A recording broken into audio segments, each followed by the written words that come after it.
Hello everyone, this is Dalton coming at you with another D&D styled mini review and unboxing from my newest order, which was from Miniature Market. I also will be showing off the dragon I painted from the Elemental Evils board game. Finally got him finished today. So let me give a quick shout out. Miniature Market is a great place to get some miniatures from. They're always priced pretty cheaply. Miniatures are based on their rarity value, which is always nice.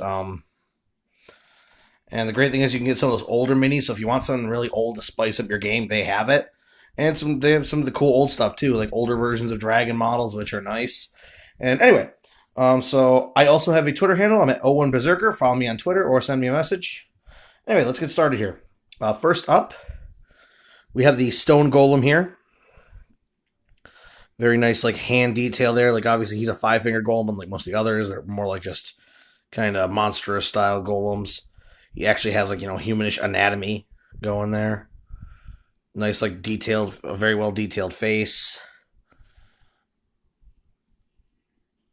Very nice light stone color, so he's not like old stone. But you could put him anywhere on a map. You could even just use him as a giant statue. So I mean, multi-use. Stone golem there. He was 30 of 44 of his set. Very cool mini. Very nice. I wanted him mostly so I could get the golem set. So I get the iron golem, clay golem, and the stone golem here, as they are shown in the monster manual. All three of them are in that section. Just like kind of fill another 2 pages of the book. Next up, we have an older mini. This is the Abyssal Stalker. Very aggressive looking monster mini here. Looks kind of like a demonish, like almost like a ghast, but demonly. Big old claws you can see there. Got some claws around there. Got some skeletons on his pouch showing how aggressive he is. Very monstrous. Very strong, too. According to the card that came with him, he is pretty strong. And another good fact about Miniature Market, these older minis do come with the cards, which helps you build stats for them a little easier than just basically making them completely off the top of your head, because you have kind of like a basis to go off of. And then you can boost it based on how you feel. But yeah, he looks pretty cool. Aggressive, look kind of like primalish looking dude. Like they like to be they're a loner usually, so might be cool to use him in a night campaign. Maybe he has advantage on stealth checks in the dark. So, enemies might have a little bit like, unless they're using a fire weapon or something like that, or lightning, something that gives off a light source. Maybe he's got advantage against it, or they have disadvantage to hit him. Next up here, we are going to go with, we're actually going to swap over into Pathfinder, because I do use Pathfinder minis in D&D. I have no reason why. They are WizKids as well. So they're a nice product. Always a good shout out to WizKids. We have the Cerberus here. This is Pathfinder, but honestly, I really like the sculpt here. He has a nice meat texture instead of like just a fur dog with 3 heads, so it gives him a nice different feel. I like how the one head there in the center is kind of open jawed, like about to fight. The other two are more like kind of more ready for whatever type, like ready to take a hit. Maybe keep an eye out so you can't surprise. Like I'm assuming this creature probably has high perception. There's like actual bone design there, like of the girdle, the hips for the bones, like musculature. Very nice mini though, very nice. And here is Cerberus from his DF. Number 20 of 46. Very nice mini. Very nice. Definitely can't wait to use him. I mean, maybe I might give him as Celestial as a pet. Surprise, like, the players, they demonic looking creature. Next up, we're going to throw another Celestial monster. We have the Celestial Trumpeter. So it is an angel, probably Deva class. I mean, very white skin, so most likely the Deva is obviously what they use for her. I mean, here we go, Celestial Trumpeter. 18 out of 46 here. Really liked her. She was pretty cool. Nice, very simple wings. Very skimpy outfit kind of going here. I mean, very skimpy. Well, maybe this is one of those angels that turns out to be the mother of Asimir. Because, she shows it to a man like that. It's probably not helping. But very nice garb here. Very nice sculpt. Her face is very well sculpted. I mean, she's obviously dark or lighter than my skin is, Very light-skinned angel. So definitely probably a Deva with a trumpeter. Probably like a special rank. Maybe the trumpet itself is even a magical weapon that blasts like a trumpet force that can hurt an enemy. I don't know, something. I mean, cool thing in the game, if you're doing like a Hell's thing, maybe she comes to rescue your party. Like she trumpets the way for a group of angels to pull you out of hell. Something. Cool creature all the same. Next up, we have the Celestial Guardian, or Celestial, Sentinel. He was 5 out of 46. Very cool. He is also from the DF series. And Pathfinder, I can't remember exactly what each of them are. But very nice sword sculpt, very nice sculpt in general. Very simple, though. Even though it is very simple, it works out great with this mini. Very muscular dogman, which he also could work in for a Lupin in the D&D world. You don't have to make him celestial. You could just have him be a Lupin character, which, if anyone knows anything about the Lupins, they are actually a race of dog humanoids that actually do not like werewolves. They distaste werewolves because it makes them look bad, and they hate that like people always compare them to that. Like, a lot of people always think, oh, well, they're just werewolves. It's like, no, they're actually a, humanoid version of a dog. And they, have different looks too. I mean, but it'd be a great fill-in for a PC that wants to be a little Lupin. I mean, it could even work for a werewolf, I guess, stand-in if you had to, but I mean, I like the idea of having a wolf character because this is like the Lupin character I basically used in one of our older campaigns for our group, in a desert campaign. A little bit more of the jackal design to him, but, he could easily stand in for Talwar, which was the name of that character. Next up here, we have one of the ones I really wanted to finish a set. This is the Green Spawn Zealot. Very nice mace design, very great head design of the green dragon. Some little white eyes there. Nice teeth. They pop out. He has a very glossy head, which I did not expect, but I really do enjoy it because his armor is got a shininess to it, and his head is so glossy that it actually helps give a boost. He has that nice green dragon symbol on his chest, I'm supposing, or a symbol of Tiamat, maybe. I don't know if I'm certain. It kind of reminds me of Ugrin from the Magic the Gathering, but anyway, nice arm detail there on the back of the shield. They didn't just simply shove it in the shield and just call it a day. He's got chainmail parts here. He's got like the knight-style armor. He could stand for a cleric in your game if someone wanted to be a green spawn zealot, like a dragon. He could even be a dragonborn, like the green dragonborns. And he could be a cleric class with this type of armament, or even a paladin. I mean, cool mini, multiple uses, but, green spawn zealot. And he was 32 out of the 60 for his. Very awesome mini. Back in 2007. I keep saying back in, I mean, it's only like 12 years ago, but still.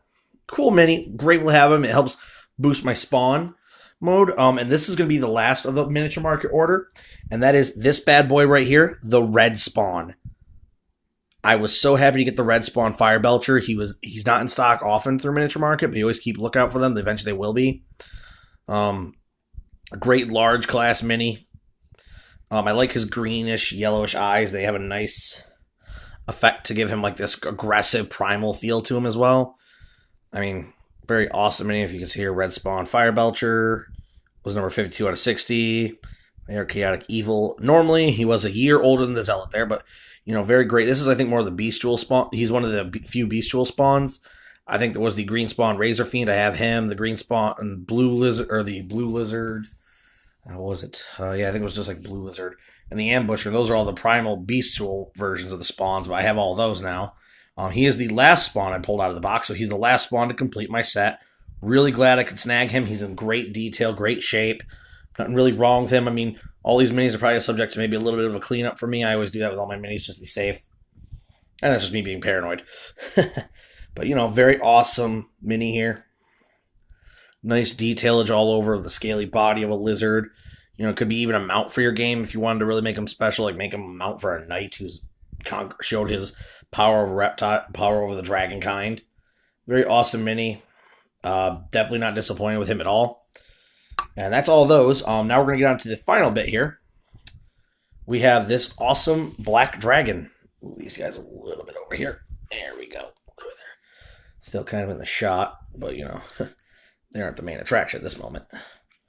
Actually, set up that order perfectly. Anyway, we got this black dragon I finished. Very nice. I gave him green in the wings because black dragons, according to the Monster Manual 5e, have a greenish tint to their wings. I might have overgreened them, but I actually like it because it gives a nice contrast to the black body he's got going. I mean, you got a little bit of green patches on his sides there. He happens to have a gray underbelly to give it a nice coloration. I simply flesh washed him a few times. Best way to get that color to pop. And I mean, I did use a little green shade under his wings for these 3 sections each. I think it has a different, unique feel to it. And it's not as green, so I probably should have used that for all the wings. But, I'm not going to waste paint. I don't like to do that. Mouth here was with crusted sword color. I am talking about armory painter colors, by the way. And then alien purple for his tongue and that little spot in the back of his mouth there, if you can see it. He's got those simple yellowish colored eyes. He's got the nice gray horns there, some more gray spikes on top of his head, gray here for the first part of his frill. Not much on his back. I tried to use his back more black with all the green going. I didn't want to put too much color on him to make it worse. Gave him a little bit bone-colored spikes there, his bone-colored teeth. Those are all skeleton bone. As my opinion, very awesome mini. This is, show it off here, Velethedros, the Black Dragon, from 30 out of 45 in the Elemental Evil board game. Because that is where I got him from, and I primed him all up and painted him, and he is finally done and looks quite savage and aggressive, as Black Dragons usually do. He's just awesome. I have a Shadow Black Dragon, I have a regular Black Dragon, so it's awesome. I have the variational choices. And that's all of them, guys. Let me move this little forward here so we can get a last little glimpse of all these bad boys. Move these guys up front because they're smaller. Actually, let's move these Dragonoids up there because they're the kind of more closely related to him. Move this bad boy back here. There we are. And that's a nice little final shot there of all these cool, awesome minis that I have added to the collection. One thing I must say I really do love about these Elemental Evils, these dragons, since they aren't attached to the base, they always give them like a real D&D base, like true D&D instead of a piece of plastic, fully molded. Just so awesome.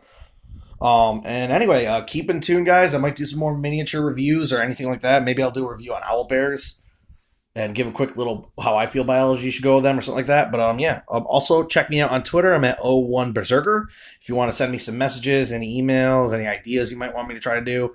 Anyway, also I am part of the Dice and Dummies podcast, and check us out on iTunes and Google Play. Please subscribe, and if you want, and please give us a review. We're always hungry for reviews, and we'll even take ideas for NPCs from you guys if you want to be a little bit more involved with your viewing pleasure. Like maybe you want an NPC really badly in a campaign. Well, we might make him in there.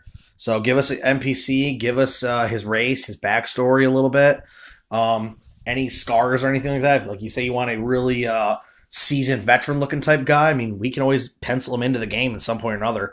So yeah, check us out on iTunes and Twitter for the Dice and Dummies. And this is Dalton saying bye-bye, everyone.